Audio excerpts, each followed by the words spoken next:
Coba tambahin air guys. Kali ini kita akan coba cek perkembangan dari Golden Melon Shichi Machida ya, budidaya melon Shichi Machida. Hari ini sudah memasuki usia 31 HST. Bisa dilihat perkembangannya. Baru kita tinggal 3 hari ya kemarin ya. Kemarin masih seukuran ini kayaknya kalau nggak salah ya. Nah, seukuran ini terakhir ya kita di video 28 HST. Sekarang sudah memasuki 31 HST. Ya ukurannya sudah sebesar berapa gram ini Gus kira-kira tadi? Yang mana Bapak?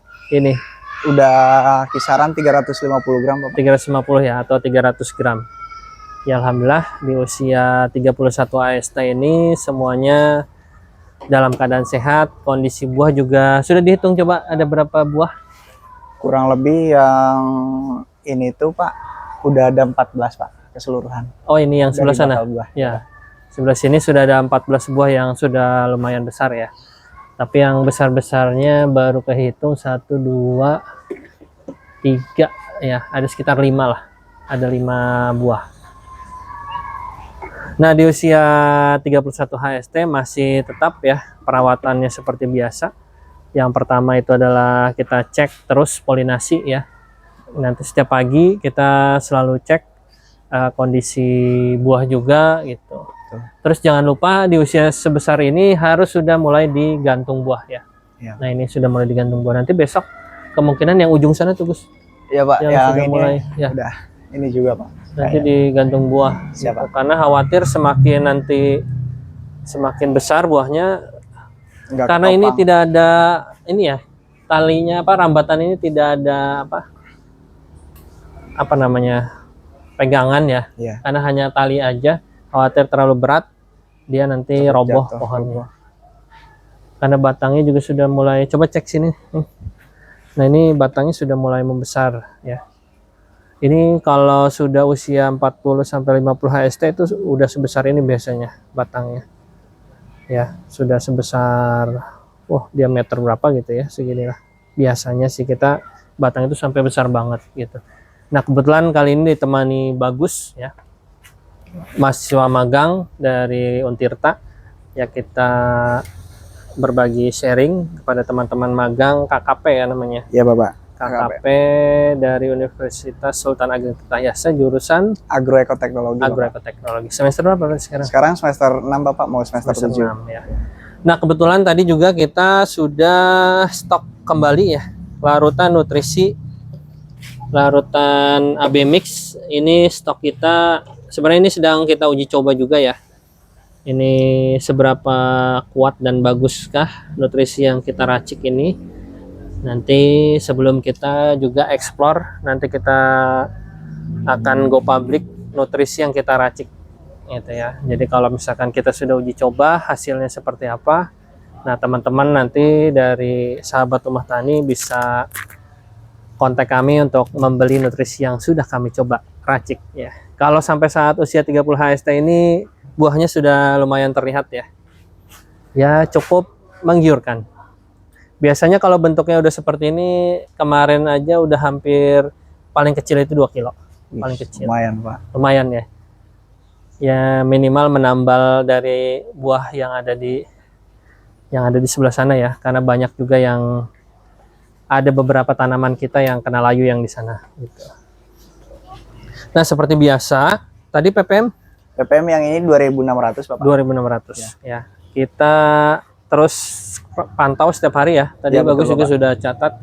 Setiap hari kita kalau di rata-rata ppm sekitar di atas 2.000 ya. Di atas 2.000 Bapak. Coba kalau yang ini dicek. Kalau yang ini harus hati-hati. Nah, ketika kita sedang mengecek ppm ini hati-hati ya teman-teman, karena akarnya juga agak sedikit mungkin berat ya, beban di sini. 2000... Jadi ketika ngecek ppm juga harus hati-hati diangkatnya. 2.650. 2.600 ya. 2.600. Ini sedang kita genjot lagi ya, bahasa ininya kita genjot. Kita naikkan ya. Karena buahnya cepat sekali besarnya. Terus juga kita mengejar dari buah yang lainnya supaya cepat mengikuti ya.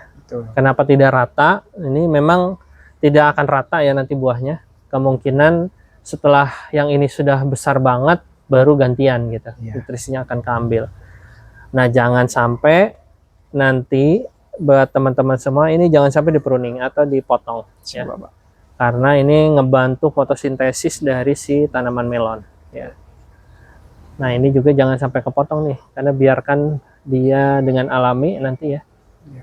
Kalau bisa dirambatin lagi nih Gus nanti ke atas. Iya, Pak. Paling besok nanti sekalian polinasi lagi, Pak. Nah, pasti besok ini sudah hampir lebih dari udah berapa? Pokoknya kita mulai polinasi yang sistem Macida itu kalau nggak salah kemarin di 19 HST ya. Iya, Bapak. Ya, 19 HST sampai sekarang sudah memasuki 31. Berarti kurang lebih sudah 12 hari Iya. kita polinasi ya. Dan biasanya polinasi itu tidak semuanya rata ya. Walaupun kita sudah polinasi yang di bawah. Nah, itu gimana tergantung dari si akar dan batangnya ini. Jadi kadang batangnya malah lebih besar yang di atasnya gitu. Gimana menyuplainya, Pak? Ya, suplainya juga. Karena kita juga nggak tahu ya, dia mau nyebar nutrisinya kemana dulu. Seperti itu. Apa kendalanya Gus pas tadi ini polinasi? Oke, Pak, buat kendalanya sendiri mungkin dari saya pribadi ya untuk polinasi itu karena udah mulai tinggi juga ya Iya. kan. Mungkin agak susah buat polinasi karena apa, Pak? Karena nggak kelihatan si putik sama benang sarinya, Pak. Ya. Jadi buat teman-teman yang baru mau mencoba atau sedang memulai, nah ini hati-hati ketika kita sudah pohon ini sudah mulai besar, pastikan bakal buah itu akan tertutup ya posisinya. Hati-hati jika ada yang terlewat karena sayang ya, karena sudah muncul bakal buah tapi ternyata bakal buahnya tidak kita polinasi.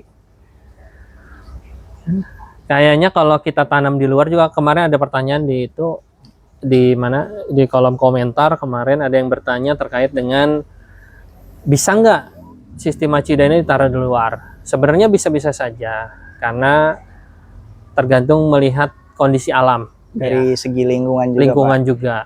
Jadi kalau misalkan di lingkungan sekitar memang banyak pohon-pohon besar, kemungkinan itu banyak kutu-kutuan juga gitu kan, atau belalang atau apapun itu. Kalau terlalu padat dengan perkotaan, ya bisa jadi juga banyak sekali kutu-kutuan lagi gitu ya. Jadi tergantung lingkungan. Makanya sebelum nanti mencoba, kalau mau coba terbuka tanpa adanya greenhouse, ya silahkan dicek nanti lingkungannya seperti apa. Uji coba aja dulu satu gitu kan. Kalau tidak ada binatang, tidak ada hama yang mengganggu, ya mudah-mudahan aman. Karena di kami, di rumah tani ini banyak sekali pepohonan ya. Terus pertanian juga di belakang kan banyak ya. Pak. Di wilayah kita memang wilayah pertanian. Jadi ya kalau di tempat seperti ini disarankan untuk menggunakan greenhouse gitu. Terus juga kalau terkena air hujan. Nah, bagus kan pernah nanam melon. Apa Iya, kendalanya coba kalau kena Oke. air hujan? Ya, Pak, kalau dari saya sendiri kan sebelumnya pernah nanam melon di tempat konvensional ya, Iya. yaitu di lahan terbuka. Mungkin, Pak, kalau misalkan untuk dari segi daunnya sendiri, kalau misalkan kena air hujan, pas malam ya, terus siangnya itu langsung panas, dia bakalan kayak gini, Pak. Nah, Contohnya. tuh. Mungkin bisa di zoom. Nih, Ya. boleh dilihat Kemungkinan ini juga terkena Tetesan air hujan. tetesan air hujan ya. Akan seperti itu ya. Pengalaman kita juga sama ya. Kalau di tempat konvensional ketika kena air hujan itu ya Timbul apa ya? bercak, Pak. Timbul bercak, bisa jadi ini jamur ya. Iya, Pak. Jamur. Jadi biasanya kalau petani lokal ketika hujan biasanya langsung semprot fungi ya. Ya, Biasanya fungi, Pak. langsung disemprot fungi. Nah, karena kita sengaja tidak gunakan pestisida atau fungisida ya, kita tidak menggunakan itu, jadi ya kita biarkan kalau di sini. Mudah-mudahan sih masih aman ya, Aman, Pak. Insya masih Allah. aman gitu. Nah, itu sekilas tentang bagaimana sih yang harus dilakukan di usia 30 HST. Yang pasti hanya sesimpel ini ya.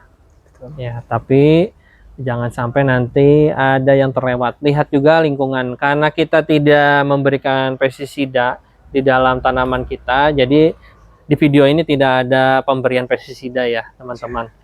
Karena memang ya insya Allah sih kita yakin selama ekosistem di lingkungan kita itu kita jaga ya, artinya ekosistem itu kalau misalkan kutu-kutuan bisa jadi dimakan sama kadal, sama apapun itu. Jadi kita harus melihat lingkungan sekitar.